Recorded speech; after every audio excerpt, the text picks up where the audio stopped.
माता वैष्णो देवी कुंवारी क्यों हैं?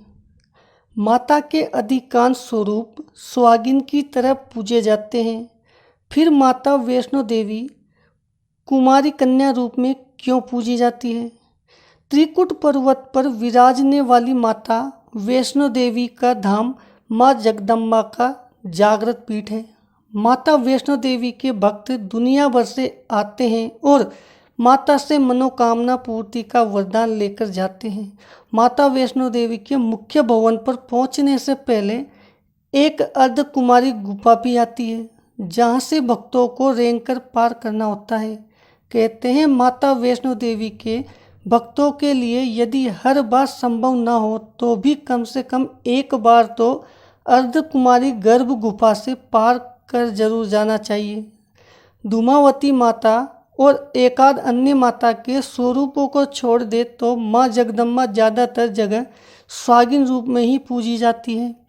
माता वैष्णो देवी में सिंदूर चढ़ता है, सुहाग का आशीर्वाद भी मिलता है, परंतु माता कुंवारी रूप में है। माता वैष्णो के भक्तों को यह जानने की इच्छा ज़रूरत होगी कि ऐसा क्यों है। इसके पीछे एक पौराणिक कथा आती है, वह हम आपको सुनाएंगे। कथा इस प्रकार है। त्रेता युग की बात है। दक्षिण भारत के रामेश्वरम में समुद्र तट पर एक सुंदर गांव था। रत्नाकर पंडित यहीं रहते थे। रत्नाकर शिवजी और माँ आदि शक्ति के बड़े भक्त थे। गांव शहर में रत्नाकर का मान तो बहुत था, पर कोई संतान ना थी। रत्नाकर की पत्नी हमेशा माँ आदि शक्ति से संतान की गुहार लगाती रहती थी। उन्होंने लगातार कई वर्षों तक माँ की पूजा अर्चना की। कई सालों से संतानहीन रत्नाकर की पत्नी की प्रार्थना एक दिन माँ ने सुन ली। वह गर्भवती हुई तो एक रात रत्नाकर के सपने में एक बालिका ने आकर कहा, मैं तुम्हारे घर आ रही हूँ, पर एक शर्त पर। मैं जो कुछ करना चाहूँ रोकोगे नहीं।